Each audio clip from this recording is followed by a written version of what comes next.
Party. এই নির্বাচন দেশে বিদেশে কোথাও গ্রহণযোগ্য হবে না, বিশ্বাসযোগ্য। জি, জনাব ওবায়দুল কাদের, এই উপলব্ধিটা যখন বিএনপিকে নির্বাচনের আসে নাই আর কি, বিএনপিকে ছাড়া যখন নির্বাচনগুলো হয়ে গেছে, তখন কি আপনাদের এই উপলব্ধি ছিল যে দেশে বিদেশে এটি প্রহসন বা প্রতারণের নির্বাচন হিসেবে গণ্য হবে? মানে বিএনপি কেন নির্বাচনে যাবে, ওরকম একটা পরিস্থিতি থেকে আপনারা এখন নির্বাচনে যেতেন?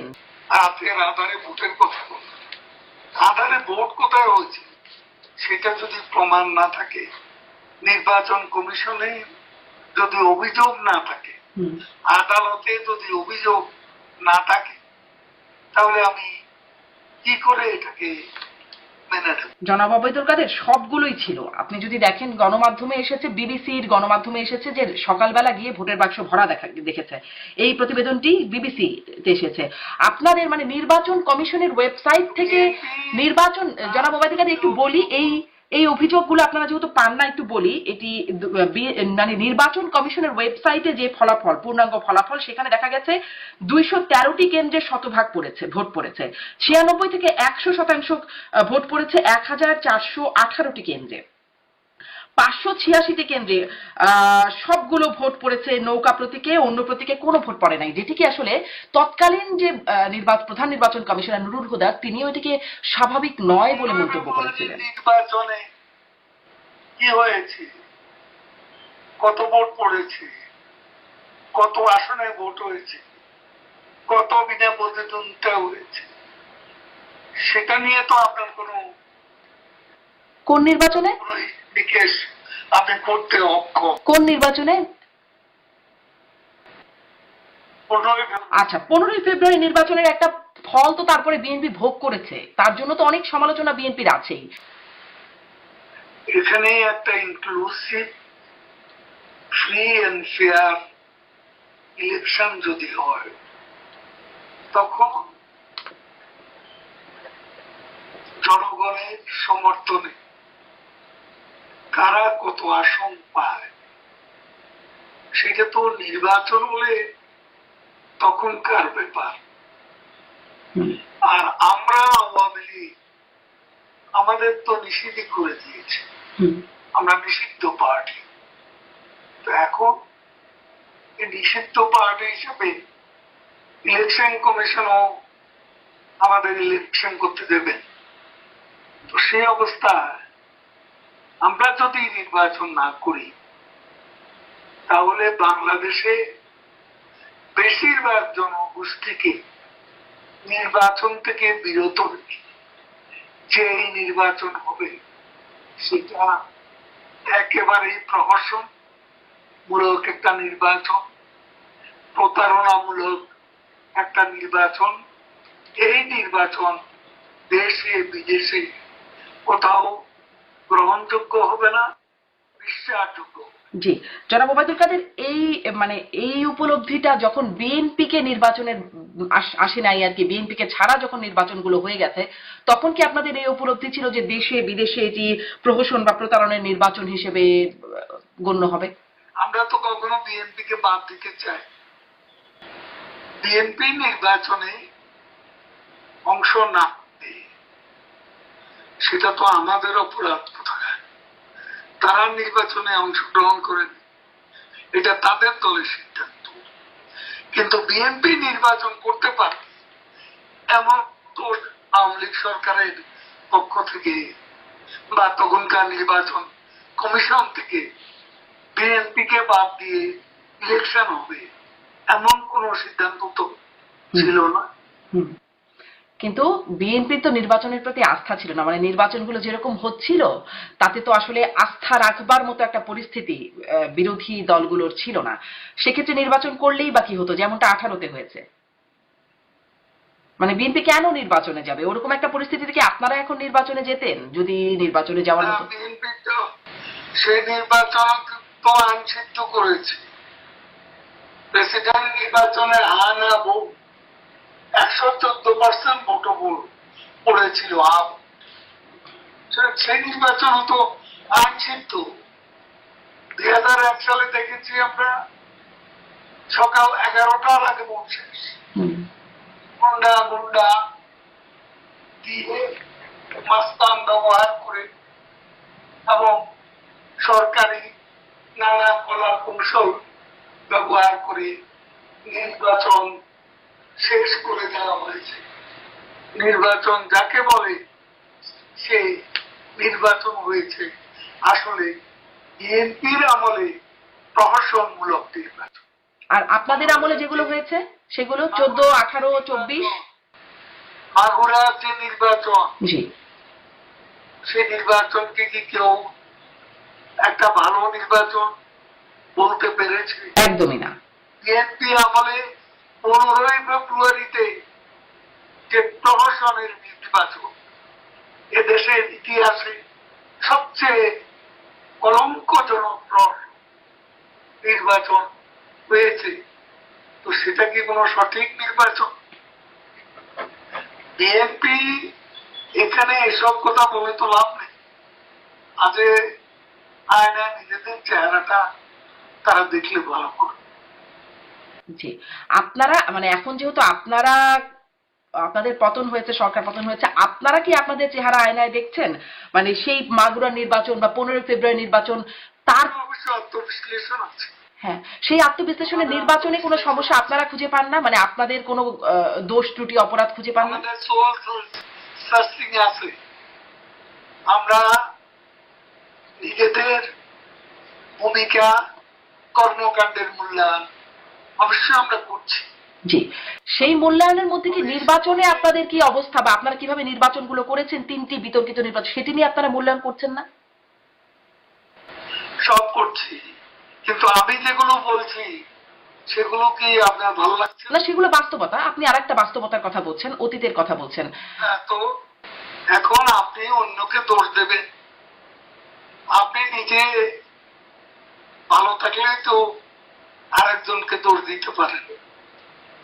আপনার নিজেরই তো গোলমেলে অবস্থা, আপনারা নিজেরাই তো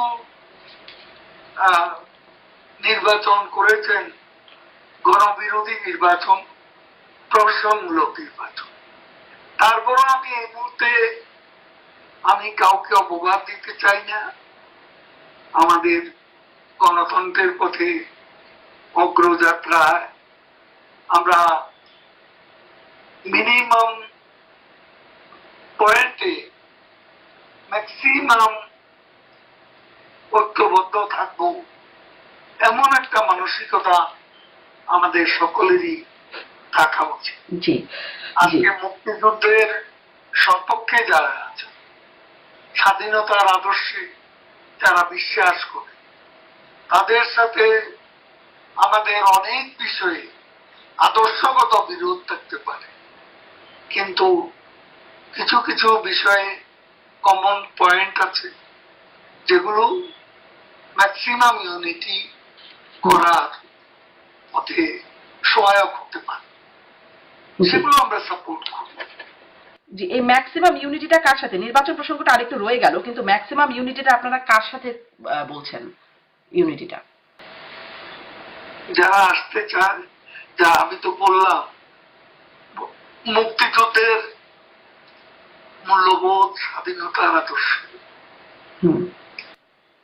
মুক্তিযুদ্ধের মূল্যবোধ, স্বাধীনতার আদর্শে তো এর আগেও আপনাদের জোট ছিল, মানে তার বাইরে কিছু মিন করছেন?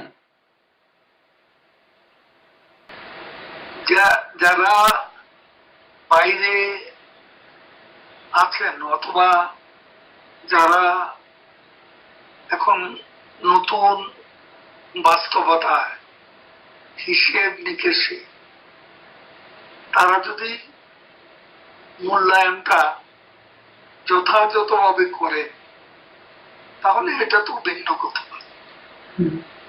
আমি আসলে স্পষ্ট হতে পারছি না, তারা মানে কারা? আপনি কি বিএনপি কে মিন করছেন? আমি এমন ধরনের কথা বলবো না। মানে আপনি বিএনপিকে নিয়ে আপনি এত ব্যস্ত কেন? বিএনপি সামনে ক্ষমতায় যাবে বলে সবাই ধারণা করছে বাংলাদেশে এখন। আমি বলছি আমাকে ইলেকশন করতে, আমার ইলেকশন, তারা আগামী পার্লামেন্ট এমন ভাবে সাজাতে চায় যেখানে মুক্তিযুদ্ধের সপক্ষে কেউ ওই পার্লামেন্টে থাকবে না। ঠিক সেভাবে তারা একটা নির্বাচন করতে চাইছে। ইউনূস প্রেসিডেন্টের একটা গ্রহণযোগ্য, তার কাছে সুবিধাজনক গ্রহণযোগ্য কিছু ক্ষমতা নিয়ে আজকে সংস্কারের উদ্দেশ্যটা আমরা বুঝি। তিনি আবার প্রেসিডেন্ট হতে চান, সেটা ওনার লক্ষ্য। আবার লোকে বলছে যে প্রেসিডেন্ট প্রধানমন্ত্রী এই দুটি বিষয়ে সমঝোতার কোন বিষয় হয়তো আছে, সেজন্যই লন্ডনের এই বৈঠকটি হতে যাচ্ছে। জি জি, মানে সেই সমঝোতার জন্য লন্ডনে বৈঠকটি হতে যাচ্ছে। জি, এতটুকু তো নিশ্চয়ই ক্লিয়ার।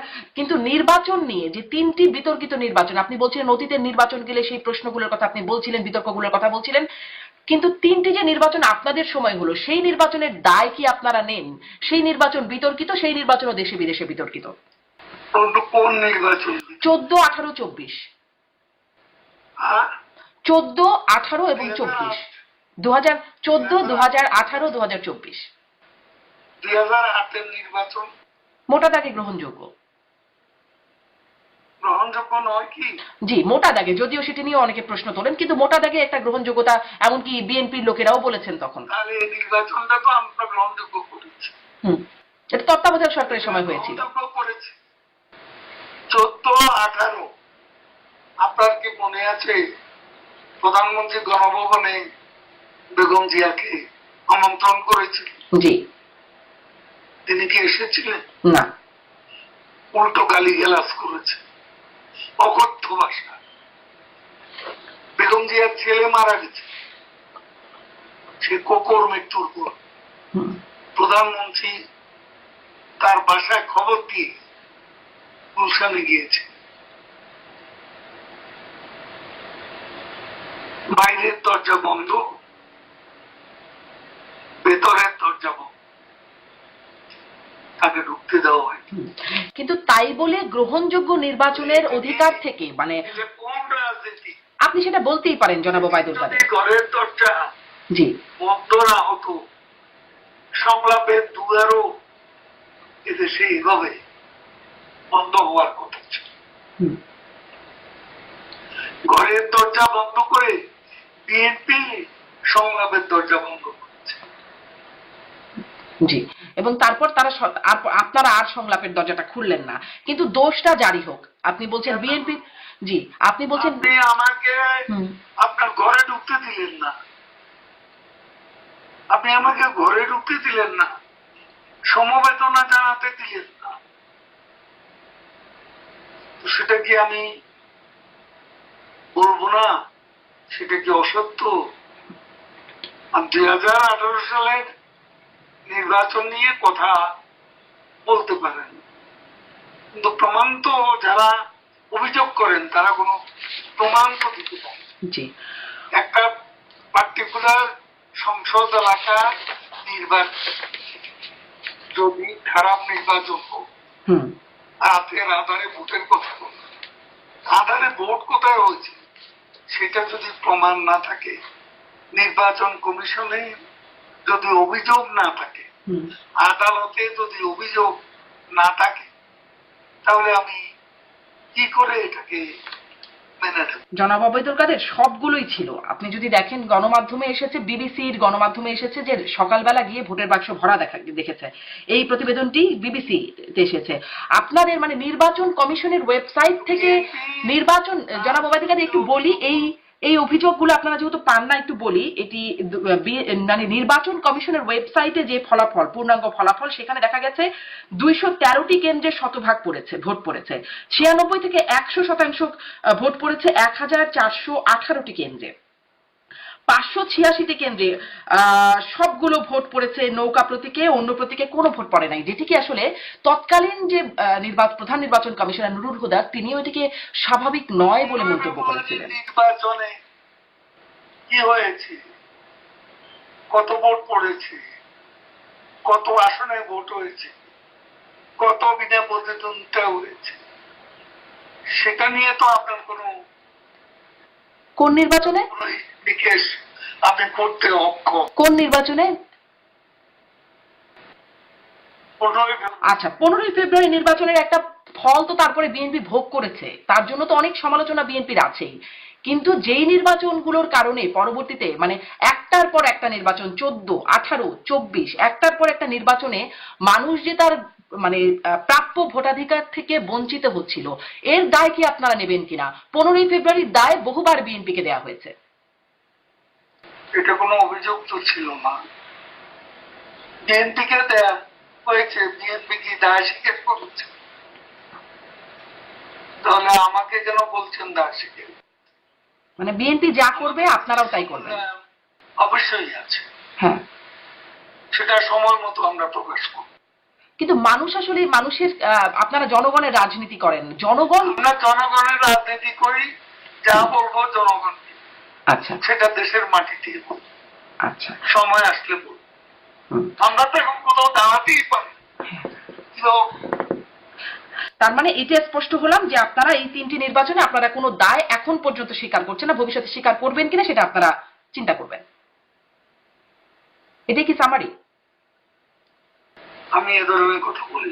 আমাকে একটু সামারি বলবেন যে আপনারা 3টি নির্বাচনের দায় স্বীকার করেন করেন না? আমাদের মূল্যায়ন আছে, হ্যাঁ, সেটা সময় মতো আমরা বলব। আচ্ছা, সময়। দেশের মাটিতে রাজনীতি করি দেশের জনগণের জন্য। জনগণের কাছে কোনো ভুল স্বীকার করতে আমাদের কোনো এ ব্যাপারে কোনো প্রকার অস্বীকৃতি থাকবে। জি, আমাদের এই প্রোগ্রামগুলো দেশের মানুষই দেখছে, আমরা দেশের মানুষের জন্যই আসলে এই সাংবাদিকতাটা। আপনি যদি এখানেও বলেন দেশের মানুষই আসলে আমেরিকায় শুনবে। বসে পড়ছে, হ্যাঁ, আমেরিকায় বসে কি ক্ষমা চাইবে বাংলাদেশের জনগণের কাছে? সমস্যা কি? মানে ক্ষমা চাওয়ার মতো অবস্থা থাকলে সমস্যা কি? বার্তাটা তো বাংলাদেশের জনগণের কাছেই পৌঁছাচ্ছে। না, আমি এত আমি আমার দেশের গিয়ে আমার দেশের জনের কাছে আমি বলবো। আচ্ছা, স্পষ্ট। আপনি বারবার এই কথা জি জি স্পষ্ট। আপনি আপনি আমি পরের প্রশ্নে যাই, যে আমাকে প্রশ্ন থেকে আপনি সরাতে তো পারবেন না। আচ্ছা ঠিক আছে, আমি এখন নিজেই সরে যাই, আপনি দেশের জনগণের কাছে গিয়ে যখন ক্ষমা চাইবেন তখন আমরা নিশ্চয়ই দেখবো যে কেন ক্ষমা চাচ্ছেন, কতটা ক্ষমা চাচ্ছেন বা আদৌ চাচ্ছেন কিনা। আপনারা দেশে যাবেন সাথে সাথে হ্যাঁ, একটা রাজনৈতিক দল হিসাবে অন্য যারা নির্বাচনের নামে প্রহসন করেছে তাদেরকে কি আপনি বলবেন না ক্ষমা চাইতে? বলবেন কি না? জি, মানে তাদেরকে তো আমাকে বলছেন, তাদেরকে কেন বলছেন? তাদেরকে কেন বলছেন? তাদেরকে তো না না না সাহস কেন থাকবে না? তাদেরকে তো এতদিন ধরে বলেই এসেছেন, আপনারা তো বলেই এসেছেন, আমরাও জিজ্ঞাসা করেছি যে আপনারা নিজেরা যেটা করতে পারেন নাই, আপনারা নিজেরা তত্ত্বাবধায়ক সরকার দিতে চান নাই, এখন নিজেরা কেন চান? এই প্রশ্নগুলো তো আমরা বারবার তখনও করেছি। এখন আপনাদেরকে তো এই জবাবগুলো দিতে হবে যে 3টি নির্বাচন আসলে আপনারা কি করলেন। যাই হোক, এটা আপনি বলেছেন, আপনি দেশে ফিরে ক্ষমা চাইবেন। বাদ দিয়েছে আদালত আমাদের। জি, আদালতের যে মানে সর্বোচ্চ আদালত, আমরা তো বাদ দিই। এখনো আদালত 21শে আগস্টের মামলার রায় বাতিল হয়ে মানে কারো সবাই ছাড়া পেয়ে যাচ্ছে, এটিএম আজহারুল ইসলাম ছাড়া পেয়ে যাচ্ছেন, আদালতের রায়ে সবকিছু হচ্ছে। অতএব আদালতের জায়গায় থাকুক।